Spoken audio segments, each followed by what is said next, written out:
یہ ویڈیو ہمارے کیمرے سے ریکارڈ نہیں ہوا ہے، یہ سوشل میڈیا کے مادھیم سے ہمارے پاس آیا ہے، اور ہم نے جب اس بزرگ کی باتیں سنی تو ہمیں لگا کہ یہ بات پورے دیش تک پہنچانی بہت ضروری ہے۔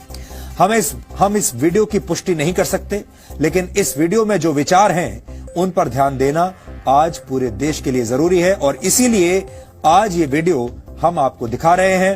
آپ سنیے دھیان سے اس ویڈیو میں یہ جو شخص ہیں یہ کیا کہہ رہے ہیں، اور مجھے یقین ہے آپ کو ان کی باتیں سن کر نہ صرف اچھا لگے گا بلکہ آپ ان سے سہمت بھی ہوں گے۔ بحیثیت مسلمان میں مایوسی کی کبھی حمایت نہیں کر سکتا، مایوسی کی وکالت نہیں کر سکتا، مایوسی کو سپورٹ نہیں کر سکتا۔ اسلام میں مسلمانوں کے لیے مایوسی کی کوئی جگہ نہیں ہے۔ ہم بجھتے ہوئے چراغ ضرور ہیں، مگر اندھیروں کو خوف ہمیں سے ہے۔ ہم ٹمٹماتے ہوئے چراغ صحیح ہیں، مگر یقین مانیے اندھیرے کو اگر کوئی مٹا سکتا ہے تو چراغ ہی مٹا سکتا ہے۔ اس لیے مایوسی کی تو کوئی گنجائش نہیں۔ ہاں، غصہ ضرور ہے، اور غصہ زندوں کو ہوا کرتا ہے، مردوں کو نہیں۔ مسلمانوں کو اگر حالات پہ غصہ ہے تو میں اس غصے کو مٹاؤں گا نہیں، بلکہ اس غصے کی پرورش کرنا چاہتا ہوں۔ میں کہتا ہوں ہاں مسلمانوں، غصے پہ آؤ اور اتنا غصہ کرو کہ اپنے اندر چھپے ہوئے شیطانوں سے دشمنی شروع کر دو۔ غصے پہ آؤ اور ان داڑھی ٹوپی مکاروں کے خلاف اپنے غصے کا اظہار کرو جو اسٹیج سے لے کر ایوانوں تک تمہیں اور ہمیں بیچتے ہیں، اور ان کی شکل مسلمانوں جیسی ہوتی ہے۔ ہاں مسلمانوں، غصہ دکھانا ہے تو ضرور دکھاؤ، اپنے گھروں کے ان ماں بہنوں کے بارے میں دکھاؤ جو برقع پہن کر شریعت کے خلاف چند سکوں میں بک جایا کرتی ہیں، اور ہم سب کے سر شرم سے نیچے جھک چکے ہیں۔ آخر ہمارے ادارے کیا کر رہے ہیں؟ آخر ہماری انجمنیں کیا کر رہی ہیں؟ مسلمانوں، غصہ کرنا ہے، مایوس مت ہو۔ اگر کرنا ہے تو ایک کام کرو، مسجدوں کا حساب شروع کرو، مدرسوں کا حساب شروع کرو، بولنے والوں کا حساب شروع کرو۔ ایک بنیا بھی اپنی دکان کو جب بند کرتا ہے تو شام میں حساب کرتا ہے کہ میں نے پایا کتنا ہے اور کھویا کتنا ہے۔ 70 سال ہو گئے ہندوستان کی آزادی کو، ہم سے زیادہ جلسے کسی قوم نے نہیں کیے ہوں گے، ہم سے زیادہ تقریریں کسی قوم نے نہیں کی ہوگی۔ ہم اپنا حساب کیوں نہیں کرتے؟ ہم اپنا حساب کیوں نہیں کرتے؟ حساب سے ڈرتے کیوں ہیں ہم؟ جب تک جو قوم حساب نہیں کرتی وہ آگے نہیں بڑھا کرتی ہے۔ آپ کو آگے بڑھنا ہے تو حساب لینا سیکھیے، حساب دینا سیکھیے، حساب پوچھنا سیکھیے۔ ایک حساب میں پیش کرتا ہوں آپ کے سامنے۔ ہندوستان کے مسلمانوں کی آبادی کتنی ہوگی؟ چلیے میں کم بتاتا ہوں آپ کو، 20 کروڑ ہوگی، زیادہ ہی انشاءاللہ۔ میں 20 کروڑ بتا رہا ہوں۔ اس 20 کروڑ میں دوستو، میرے بھائیوں، میری دینی بہنوں، آپ کا بھائی آپ سے ایک سوال کر سکتا ہے؟ آپ مجھے سینے پر ہاتھ رکھ کر بتائیں کہ اس ہندوستان کے 20 کروڑ مسلمانوں میں 5 وقتہ نمازی کتنے پرسنٹیج ہیں؟ کتنے پرسنٹ ہیں؟ آپ یقین مانیے میں نے یہ سوال بہت لوگوں سے کیا ہے۔ میں نے یہ سوال ایئر کنڈیشن کمروں میں بیٹھنے والوں سے کیا ہے، سڑک کے کنارے پھل بیچنے والوں سے کیا ہے، کلکتے کی سڑک پہ رکشہ چلانے والوں سے میں نے سوال کیا ہے۔ مجموعی طور پہ جو مجھے جواب ملا ہے اس کا ایک اوسط درجہ یہ ہے کہ ہندوستان میں مسلمانوں میں 5 وقتہ نمازی صرف 2% ہے، صرف 2%۔ جمعے کے نمازی 5% ہے، رمضان کے نمازی اس سے زیادہ ہے، الوداع کے نمازی اس سے زیادہ ہیں، اور عید کے نمازی اس سے زیادہ ہیں۔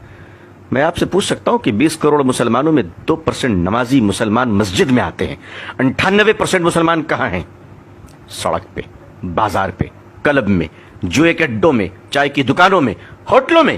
اللہ کی مدد کس پر آئے گی اور کس طرح آئے گی؟ خدا کی نصرت کہاں گرے گی بتاؤ مجھے۔ اور یہ 2% نمازی ہندوستان میں کیوں ہیں؟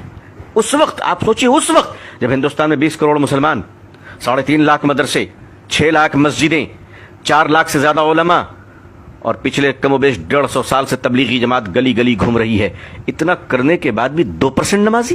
آخر ہم کر کیا رہے ہیں؟ آخر ہم کہاں ہیں؟ اب کب تک ہم شطرنج کی چال کا جواب کشتیوں سے دیتے رہیں گے؟ اگر ہم اپنے چال کو نہ بدلے، اپنے مزاج کو نہ بدلے، دوسروں کو سننے کا مزاج نہیں بنایا، اپنا حساب کرنا نہیں سیکھا، بدتمیزیاں بند نہیں کی، اور شرافت کو اختیار نہ کیا، تو دنیا آج نفرت کر رہی ہے، کل گلی گلی میں بھگائے گی، دوڑائے گی۔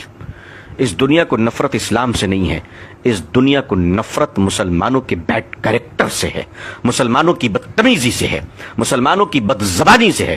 مجھے معاف کیجیے گا، میں سخت بول رہا ہوں، لیکن میں کیا کروں؟ کوئی شادی کا منڈپ نہیں جہاں میں گلے مل کر مبارکباد دوں. میری قوم بارود کے ڈھیر پہ بیٹھی ہے, قوم کے ہزاروں جنازے تیار ہیں. میں محبت کی باتیں, سہلانے کی باتیں, چودھریوں کو سمجھانے کی باتیں, مالداروں کی خوشامد پسندی کی باتیں میں نہیں کر سکتا. جو قوم, اس قوم کا المیہ یہ ہے کہ جھوپڑی میں رہنے والوں سے لے کر محلوں میں جینے والے مسلمان سب کے کیریکٹر ایک ہی ہیں, کوئی فرق نہیں ہے. کیریکٹر کے سٹائل الگ ہیں. غریب جھوپڑیوں میں اور سڑک پہ بیٹھ کے بدتمیزی کر رہا ہے, جوا کھیل رہا ہے, اور مالدار کمروں میں بیٹھ کر انٹرنیٹ سے برائیوں کا بازار گرم کر رہا ہے. دنیا میں ہم کہاں پہنچ گئے؟ ہمیں اپنا احتساب کرنا پڑے گا.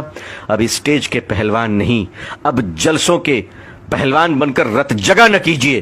اگر کرنا ہے تو مسلک کے دلالوں کی زبانیں کھینچ لیجئے. اب اگر کرنا ہے تو مسلک کے نام پر جیب بھرنے والے مکار دلالوں کو اس قوم سے روکی, اس قوم کو بچا لیجئے. میرے بھائیوں, آج اگر حال یہ ہے تو ہمارے اور آپ کے بچوں کا کیا حال ہوگا؟ ہمارے آنے والی نسلیں کہاں جائیں گی؟ تو میں آپ سے فریاد کرتا ہوں, آنے والی نسلوں کو بچا لیجئے. ہم سے پہلے جو گزرے ہیں, اگر انہوں نے کام کیا ہوتا تو ہمیں یہ دن نہ دیکھنا پڑتا, لیکن انہوں نے کام کیا. انہوں نے یونیورسٹی نہیں بنائی, انہوں نے تاج محل بنایا. اگر وہ یونیورسٹی بنا کے دیے ہوتے, بے شک اللہ جزائے خیر دے ہمارے علماء کو, بزرگوں کو, کہ جنہوں نے مدارس قائم کر دیا. کم از کم آج ہمارے چہرے پہ داڑھی, سر پہ ٹوپی اور زبان پہ اللہ کا نام تو باقی ہے. بے شک ہم اپنے بزرگوں کے قدردان ہیں, ان کی جوتیوں کو اپنے سر پہ رکھنا اپنی خوش نصیبی سمجھتے ہیں. اللہ والوں کا احترام اب خود پر واجب سمجھتا ہوں. لیکن اگر میں سخت کلام کہتا ہوں, سخت جملے کہتا ہوں, تو یقین مانیے میں اپنے بزرگوں کی شان میں گستاخی نہیں, بلکہ میں ایک گنہگار آپ نیک کار بھائیوں کو جگانا چاہتا ہوں کہ ہمیں اس بے بسی کے عالم سے آئیے ہم سب ایک دوسرے کو نکالیں. اگر مدارس کے حالات کو ہم نے اچھے نہیں کیے, اگر مدارس کے چندوں کے خرد برد کو بند نہ کیا گیا, اگر زکوٰۃ کے مال پر بے ایمانی اور محتمین کی اجارت داری اور زکوٰۃ کا مال لے کر مہمانوں پہ خرچ کرنا اور بے ایمانی کرنا اور کمیشن کی بنیاد پر چندہ لینا, مدرسوں کی کمیشن کی بنیاد پر لوگ چندے لے رہے ہیں. اگر آپ نے 1000 روپے زکوٰۃ دیا ہے تو 500 روپے مدرسہ پہنچتا ہے اور 500 روپے اس دلال کے جیب میں جاتا ہے, آپ کی زکوٰۃ ادا نہیں ہوتی. اس قسم کی نحوست اور مردودیت کی وجہ سے آج علماء کے چہرے سے نور نکل رہا ہے. آج دین کی باتیں کرنے والوں کی زبان بے اثر ہو رہی ہے.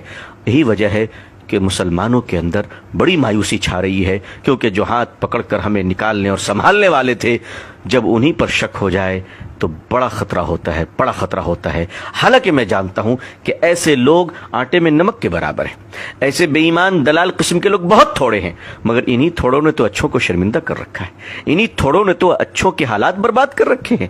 عزیزان ملت محاسبہ کرے, ملت محاسبہ کرے, اور بالکل محاسبہ کر اپنا حساب کرے, ورنہ اس کے بغیر آگے بڑھنا مشکل ہو جائے گا. امید ہے کہ یہ ویڈیو آپ کو پسند آیا ہوگا. ڈی این اے میں اب ایک بریک کا وقت ہے.